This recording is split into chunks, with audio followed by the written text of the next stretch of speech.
President Trump has literally set the people of Washington, D.C. free. That was the surreal declaration from his former advisor, Stephen Miller, as thousands of National Guard troops patrolled the nation's capital. Posters of Trump loomed over buildings, restaurants sat empty, and immigrant families were too terrified to leave their homes. Far from freedom, D.C. residents described their city as occupied, a military zone wrapped in authoritarian theater. And then came the pushback. Local officials, from Shadow Senator Anit Jain to Council Member Brienne Nadeau, stepped forward with one message: enough is enough. They demanded an end to Trump's takeover, exposing his narrative for what it truly is, a dangerous fiction.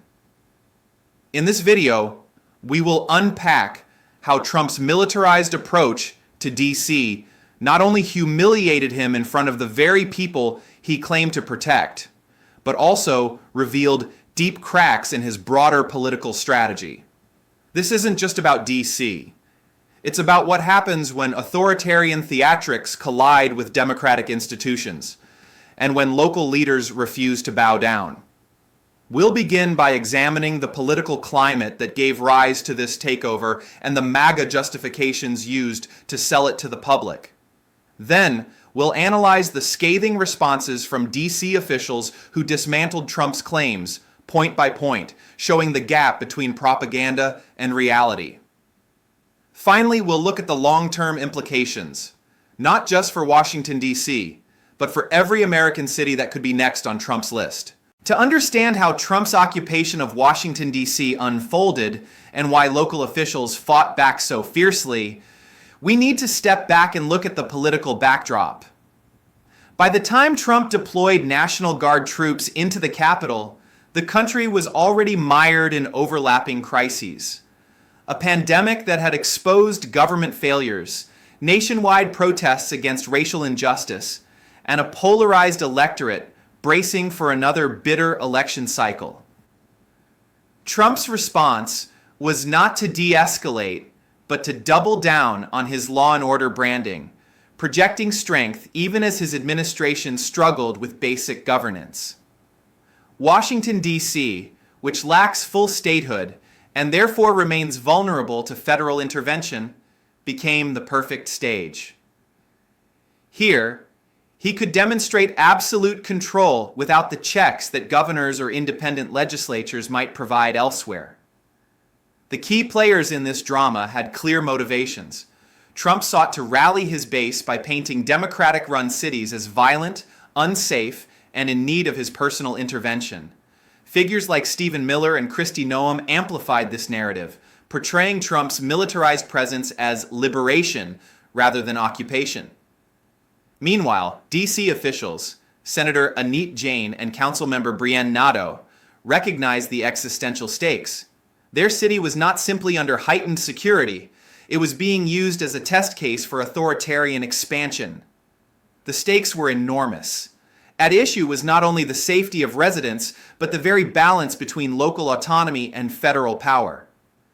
If Trump could seize policing authority in D.C. unopposed, he could justify similar interventions in cities like Chicago, Detroit, or Philadelphia.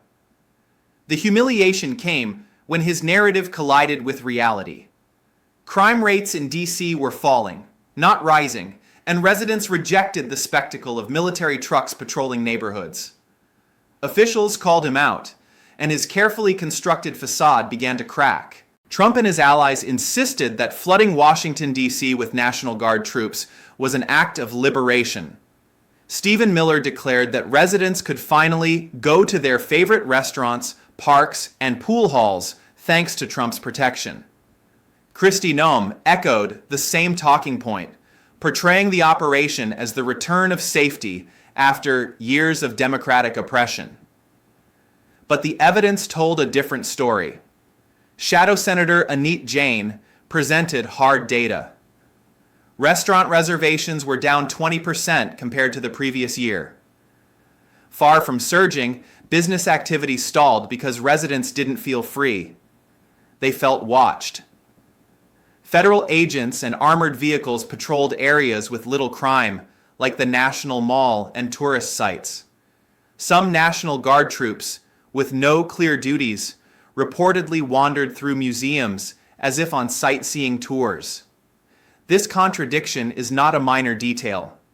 It exposes the doublespeak of authoritarian regimes, selling militarization as security while the reality is intimidation. Trump's humiliation came not from Democrats in Congress, but from local leaders who could contrast his words with lived reality. By highlighting that crime in D.C. had actually decreased in the past 2 years, even compared to pre-COVID levels, they dismantled the very foundation of his claims. The deeper implication is that Trump's strategy relied less on solving crime and more on constructing a narrative of chaos he alone could fix. When local officials punctured that narrative with evidence, the disconnect was glaring. For the first time, his protector image looked less like strength and more like farce. Perhaps the most damning humiliation came not from statistics, but from the lived experiences of D.C.'s diverse communities. Councilmember Brienne Nadeau described residents in Ward 1, home to the city's largest immigrant and Latino populations, living in fear. ICE raids swept up parents dropping children off at school. Delivery drivers with full legal status were violently detained, only to be released days later when paperwork confirmed their rights. In one instance, a viral video showed a Latino worker tackled on 14th Street despite being legally protected. Instead of creating safety, Trump's actions sowed terror. Families avoided restaurants, not because of crime, but because they feared their workers would be targeted. National Guard vehicles even collided with civilian cars, requiring emergency rescue with the jaws of life. These were not isolated accidents. They symbolized a breakdown of trust between residents and any authority wearing a badge or uniform. This erosion of trust undermines public safety itself. When immigrant families are too afraid to call 911, crimes go unreported, offenders go unpunished, and communities grow more vulnerable.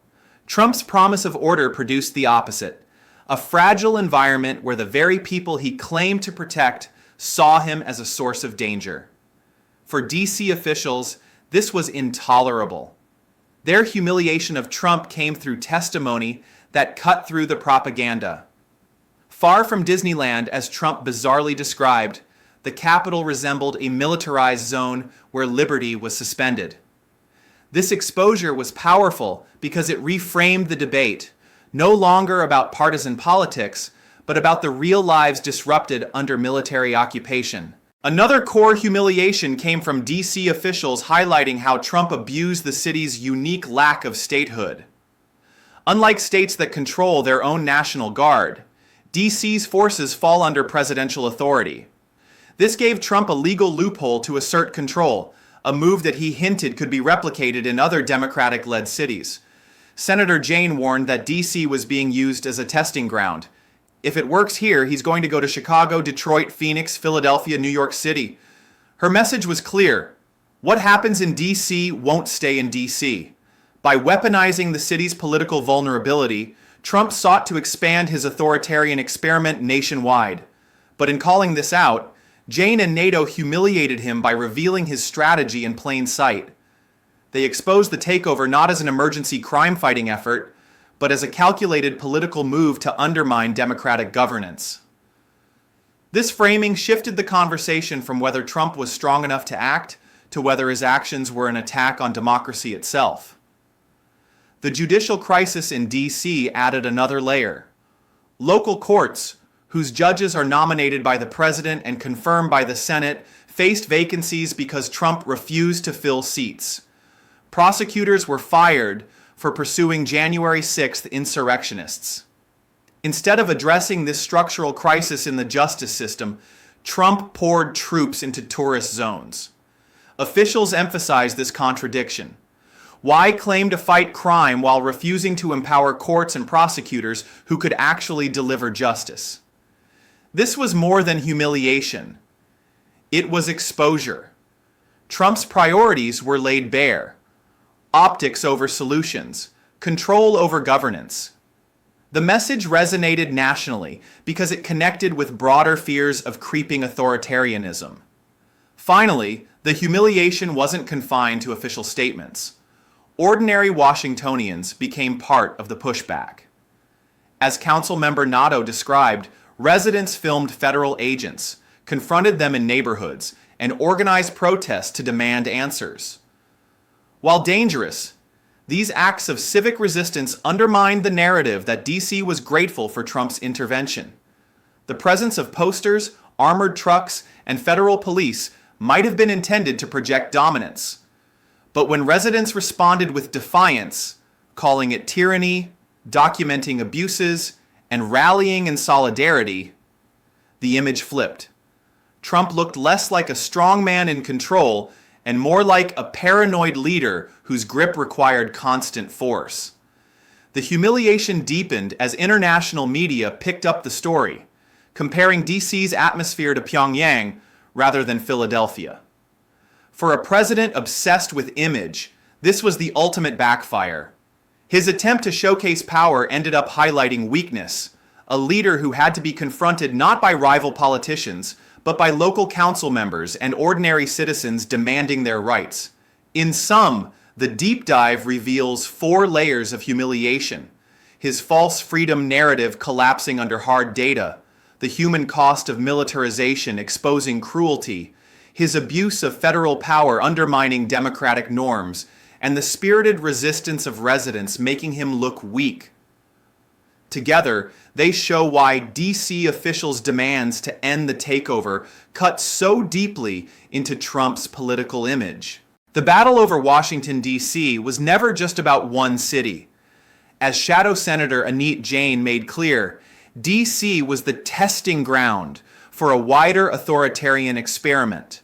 If Trump could normalize deploying troops into the Capitol under the guise of fighting crime, he could replicate that model in other Democratic-led cities. The humiliation he faced from local officials mattered precisely because it disrupted this plan at its earliest stage. The broader implication is about federalism and democracy itself. America has long balanced power between federal authority and local governance, but Trump's move attempted to erase that balance.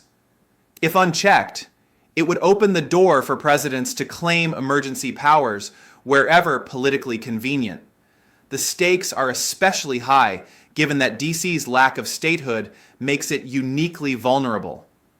A reminder that the fight for DC statehood is not symbolic, but existential. Looking ahead, the question is whether Congress, particularly Senate Democrats, will resist any further attempts to expand presidential control.